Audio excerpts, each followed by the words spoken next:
Hey everybody.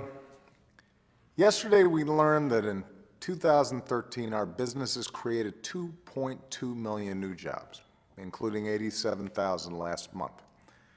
Our unemployment rate is the lowest it has been since October 2008. And across our broader economy, there are signs of progress. Our manufacturing and housing sectors are rebounding. Our energy, technology, and auto sectors are booming. Thanks in part to the reforms in the Affordable Care Act, health care costs now eat up less of our economy. Over the past 4 years, costs have grown at the slowest rate on record. And since I took office, we've cut our deficits by more than half. Thanks to the hard work and sacrifice of the American people, our economy is growing stronger. But we know we've got more work to do together. Our success as a country depends on more than the success of our broader economy.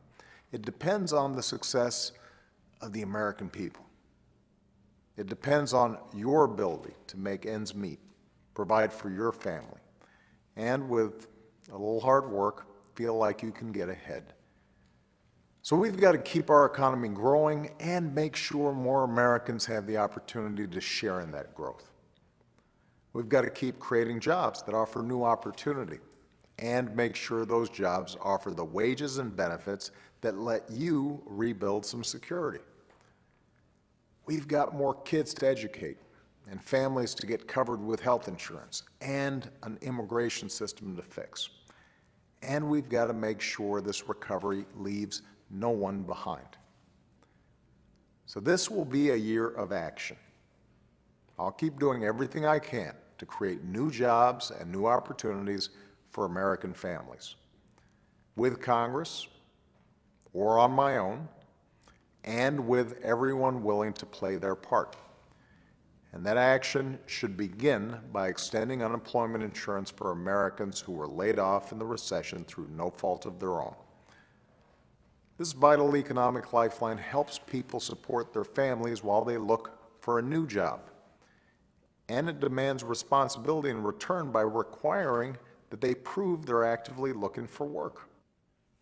But before the holidays, Republicans in Congress just let that lifeline expire for 1.3 million Americans.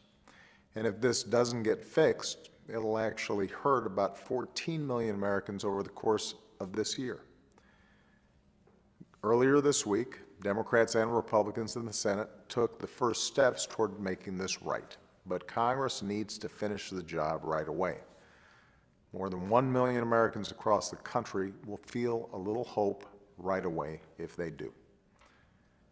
Working folks are looking for the kind of stable, secure jobs that went overseas in the past couple of decades. So next week, I'll join companies and colleges and take action to boost the high-tech manufacturing that attracts the kind of good new jobs a growing middle class requires.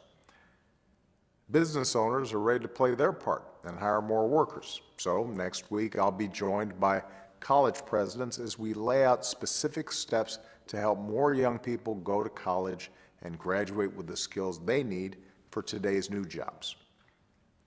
Later this month, I'll host CEOs at the White House to announce commitments we're making to put more of the long-term unemployed back to work. And at the end of the month, in my State of the Union address, I'll mobilize the country around the national mission of making sure our economy offers everyone who works hard a fair shot at opportunity and success. As Americans, that's what we should expect. And after everything you've done to recover and rebuild from the crisis this past 5 years, after all your hard work and sacrifice, that's what you deserve. Thanks. Have a great weekend.